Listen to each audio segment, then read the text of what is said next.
Katt Williams is not holding back. After Shannon Sharpe's sudden firing from ESPN, Katt says this is exactly what you deserve. And he's not just throwing shade, he's claiming he warned Shannon about this exact situation months ago. ESPN confirming to NBC it's cutting ties with its NFL commentator Shannon Sharpe.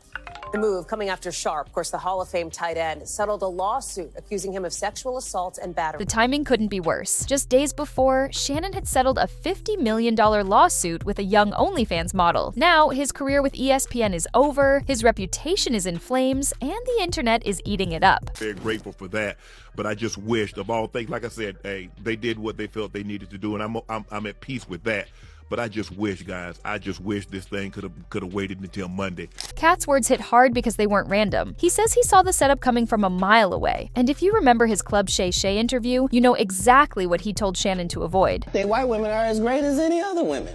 But I'm not gonna act like I'm not scared of them. I have a reason to be scared. You could be Kang the Conqueror, and they could take your rabbit ass down in 2 weekends. But Shannon didn't listen. He laughed it off. And now, he's out of a job, lost a massive deal, and handed over millions in a settlement. But that wasn't the whole story, because what Katt said back then sounds a lot more like prophecy today. It all came crashing down fast. One moment, Shannon Sharpe was one of ESPN's most recognizable faces, juggling shows, building his Shay media brand, and sitting at the top of the sports commentary game. The next, ESPN confirmed they were cutting all ties with him, and they didn't even give a warm goodbye. No public thank you, no heartfelt farewell statement, just gone. The decision hit the headlines right after Shannon quietly settled a $50 million lawsuit with OnlyFans model Gabriela Zuniga. The lawsuit accused him of serious misconduct, and even though he didn't admit guilt, the settlement spoke volumes to the public. People saw the headline, saw the money involved, and made up their own minds. Shannon tried to keep his response calm. He told fans on his Nightcap podcast that he was at peace with ESPN's decision, but he also admitted one thing really stung. He begged them to wait until after his older brother, Sterling Sharpe, was inducted into the Pro Football Hall of Fame. Shannon knew his firing would overshadow his brother's big moment, and he hated the idea of stealing the spotlight. But ESPN didn't care. They moved ahead with the announcement, leaving Shannon to break the news himself. And that's when people started digging back into the past, because before this firing, there was a moment where someone tried to warn him this exact type of scandal could end everything. Long before Shannon's career went up in flames, Katt Williams sat across from him on Club Shay and gave what might have been the most blunt warning of all time. Katt wasn't sugarcoating anything. He told Shannon straight up that messing with young white women could ruin him faster than anything else. I didn't want to get with a white woman because I was scared she might have me running down the street like Jonathan Majors. Come on, Katt! Not because I didn't like white women. I think white women are as great as any other women. But I'm not gonna act like I'm not scared of them. I have a reason to be scared. You could be Kang the Conqueror, and they could take your rabbit ass down in 2 weekends. And that's the truth of the matter. So I stayed away from that. You see Jonathan Majors, what he went through, Marvel dropped him as soon as the conviction came out, and you were telling the Hey, you saw that black woman come get his charge cut in half? Thank you, Megan Good. God bless you, coming to save that slave. If he'd had to be there by himself, he was getting all four. Guilty. She came in there, was just so beautiful, they had to knock half of it off.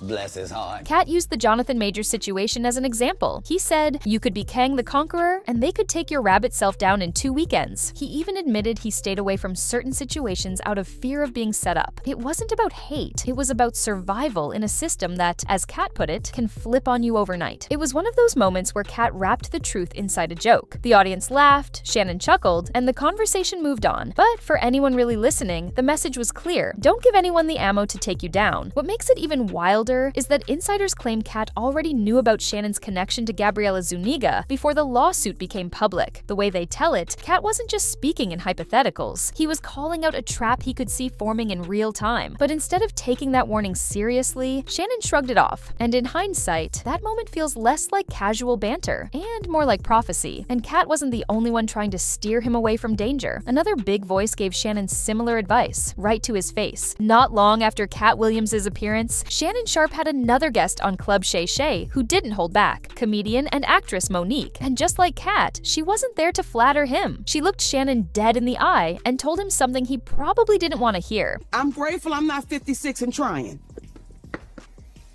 Are you trying to say what you trying to say? I'm looking right at you. I know you looking at me. I ain't backing down. You better take your old ass and get somebody to love you. Dang. Monique joked at first, but her words had weight. She said, "You better take your old self and get somebody to love you." The way she delivered it made the studio laugh, but there was a deeper meaning. She was telling Shannon to stop chasing the young, flashy attention and find someone real, someone who cared about him beyond the headlines and money. It was a mix of tough love and life experience. Monique has seen how the industry works. She knows the traps, the setups, and the way public image can crumble with one bad move. And she was warning Shannon that, at his age and position, he didn't have room to play games with people who might see him as a payday. But Shannon brushed it off with a smile, just like he did with Katt's advice. He kept the conversation moving, as if those warnings were just part of the entertainment. Now, with the benefit of hindsight, both those moments feel like flashing red lights he chose to ignore. And not long after, the scandal that would cost him his job came crashing down, starting with a $50 million lawsuit that shook his entire brand. The scandal that ended Shannon Sharpe's ESPN run centered on a lawsuit filed by 19-year-old OnlyFans model Gabriela Zuniga. She accused Shannon of serious misconduct, and the case quickly gained traction online because of the staggering $50 million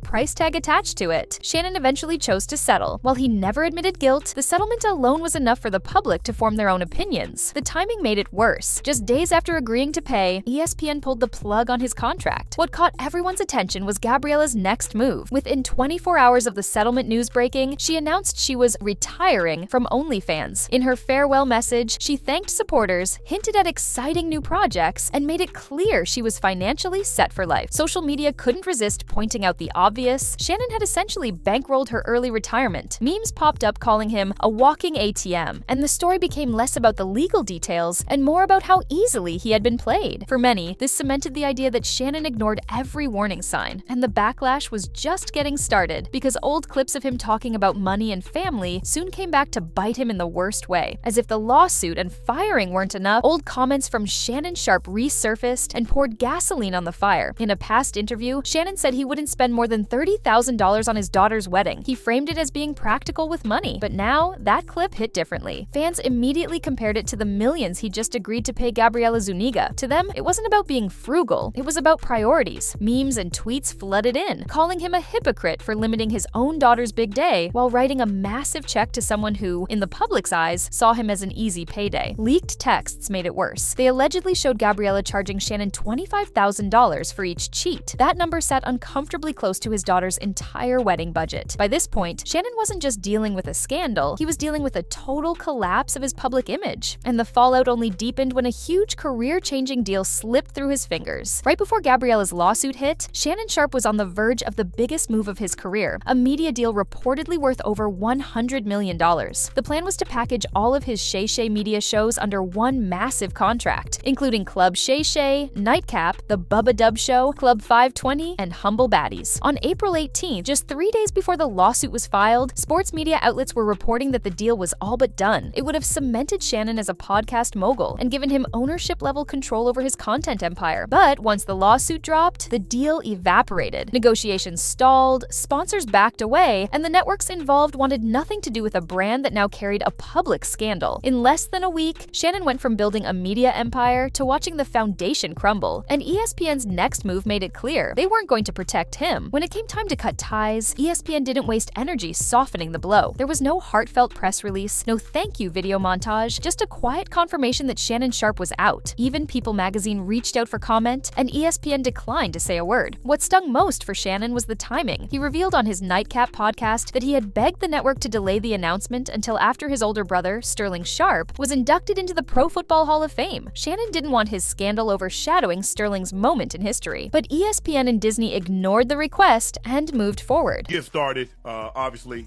I'm sure everybody's heard the news by now that I will not be returning to ESPN. I found out this information a little earlier in the week, and really the only thing that I really ask is, like, guys, could we wait until Monday? My brother's going into the Pro Football Hall of Fame. I really wanted to be about him, and I wanted to be about my family. I know this coming out will overshadow everything that he's worked his entire life for. And unfortunately, it didn't happen that way. And so as I told him, as I profusely apologized to him earlier today, he said, bro, stop apologizing.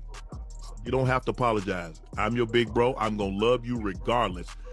We all make mistakes. And he says, bro, I love you. So I'm done with this. You're done with it too. Move on. And I really enjoyed my time at ESPN. It gave me an opportunity to bring my audience that saw me really just grow. They saw me, you know, Lakers in 5, and they saw me say all these analogies that my grandparents gave me, and I was able to bring that to ESPN. So I'm very, very grateful for that. But I just wished, of all things, like I said, hey, they did what they felt they needed to do, and I'm at peace with that. But I just wish, guys, this thing could have waited until Monday, because I hate the fact that I'm overshadowing my brother, the first 2 brothers in the Pro Football Hall of Fame, and this is what the headline's going to be for the next couple of days. So, bro, again, I know you told me this, I don't have to apologize, but I'm going to do it one final time tonight, and I won't apologize again. I'm sorry that I upstaged you in this manner. You know, that was never my intent. You've been my hero. You've been my role model from as long as I can remember. And I apologize, and I thank all my fans for supporting me when I was at ESPN and every place that I've been, be it Club Shay, Nightcap, Undisputed, ESPN. Thank you guys for your support. The headlines became all about Shannon's firing, pushing Sterling's accomplishment into the background. For many, this showed exactly where Shannon stood with the network. They were ready to move on without looking back. And while ESPN stayed silent, Katt Williams had plenty to say. As the dust settled, Katt Williams' earlier warning started looking less like a casual comment and more like a prediction. Sources close to Katt claimed he already knew Shannon was involved with Gabriela Zuniga long before the lawsuit went public. To Katt, the outcome was obvious. He believed Shannon was walking straight into a setup. When the firing hit the news, Katt didn't offer sympathy. Instead, he doubled down, saying Shannon had ignored advice from people who could see the danger coming. In Katt's view, this wasn't bad luck, it was bad judgment. Fans began replaying that Club Shay episode, realizing how directly Katt had been speaking to him. What sounded like a joke months ago now felt like a warning shot that went right over Shannon's head. And now, with his job gone, his reputation damaged, and millions paid out, the question remains, did Shannon fall victim to a trap, or did he build it himself? Shannon Sharpe's fall from grace happened fast. One lawsuit, one settlement, and one firing wiped away years of work. What makes it sting even more is how many people tried to warn him. From Katt Williams' blunt advice to Monique's tough love, the red flags were waving in plain sight. Instead of stepping back, Shannon walked straight into the storm. Now, the $100 million deal is gone, ESPN has shut the door, and his public image is in pieces. For some, this is the definition of karma, a man who gave advice to others but couldn't follow it himself. For others, it's a cautionary tale about how fast success can vanish when ego blinds you to reality. One thing is certain, in the world of sports and entertainment, you're only as safe as your last headline. And for Shannon, that headline is one he'll never be able to outrun.